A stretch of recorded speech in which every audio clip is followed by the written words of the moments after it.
जहांगीर के बेटे शाहजहां थे। शाहजहां जब 1628 में राजगद्दी पर बैठा, मुगल साम्राज्य की राजगद्दी पर बैठा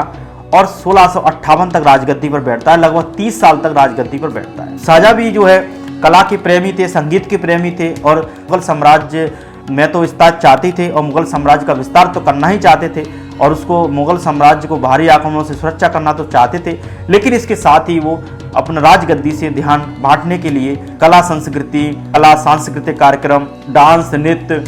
इनमें भी संलग्न होते थे, इनमें भी शामिल होते थे। अपनी शाहजहां की जो दूसरी पत्नी थी, पहली कंदारी बेगम थी, दूसरी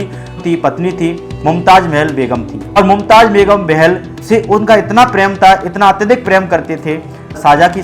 जो दरबारी जो लेखक थे, दरबारी इतिहासकार थे इनायत खान, जिन्होंने किताब लिखी है शाहजहांनामा। तो शाहजहांनामा में इनायत खान कहते हैं कि जो मुगल बादशाह शाहजहां थे वो अपनी बेगम मतलब उनसे अटूट बहुत प्रेम था। इनकी कहानी कैसे स्टार्ट हुई? 1612 में जब इनका विवाह होता है, निकाह होता है शाहजहां का, अर्जुमंद बानो जो नाम था, उन जो मुमताज महल का बचपन का नाम था। आगरा में ही इनका जन्म हुआ और जहांगीर की जो पत्नी थी नूरजहां के बड़े भाई की बेटी थी अर्जुमंद बानो, यानी कि जिसे मुमताज महल कहा जाता है। इनकी याद में जो है ताजमहल का निर्माण मुगल बादशाह शाहजहां के द्वारा किया गया उनके मृत्यु के बाद। 1628 में राजगद्दी पर बैठने के बाद 4 वर्ष के पश्चात, यानी कि 4 वर्ष के बाद ही, जब वो शाहजहां की दक्षिण भारत में एक लोधियों के द्वारा मुगल साम्राज्य को चुनौती दी जा रही थी, उस विद्रोह को दबाने के लिए लोधियों के द्वारा आक्रमण किए जा रहे थे, उस आक्रमण को दबाने के लिए जा रहे थे और बुरहानपुर में ही उस जगह पे प्रसव पीड़ा के दौरान, यानी कि जब मुमताज महल 14वीं संतान को जब जन्म दे रही थी, तो इस प्रसव पीड़ा के दौरान उनकी मृत्यु हो जाती है, उनका निधन हो जाता है। तो बहुत से इतिहासकार ये मानते हैं कि ये प्रसव पीड़ा 30 घंटों तक चली थी और इतना मुमताज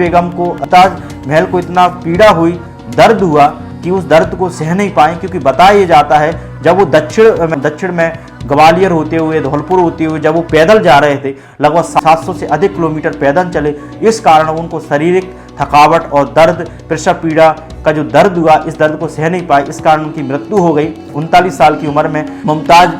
महल का निधन होता है। मुमताज महल का मृत्यु हो जाने के बाद शाहजहां इतने टूट जाते हैं, क्योंकि वो उनसे बहुत प्रेम करते थे, इसलिए वो इतना टूट जाते हैं, लगभग 2 साल तक सफेद वस्त्र धारण करते हैं। ये इनायत खान कहते हैं शाहजहांनामा किताब में, दरबारी इतिहासकार थे, और ये भी कहते हैं कि संपूर्ण मुगल साम्राज्य में उनके निधन के पश्चात शोक घोषित कर दिया गया। ऐसा नहीं है कि मुमताज महल को बचाने के लिए प्रयास नहीं किया गया था शाहजहां के द्वारा। बड़े बड़े जो डॉक्टर थे, बड़े बड़े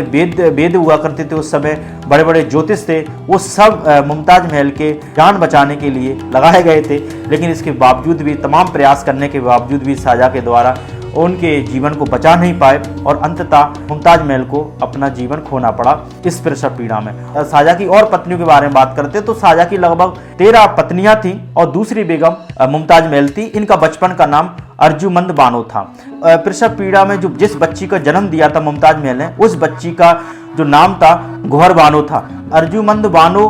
मुमताज महल का प्रारंभिक नाम था, उनके बचपन का नाम था, लेकिन मुमताज महल जो नाम था शाहजहां ने ही दिया था, यानी कि उपाधि के रूप में दिया था।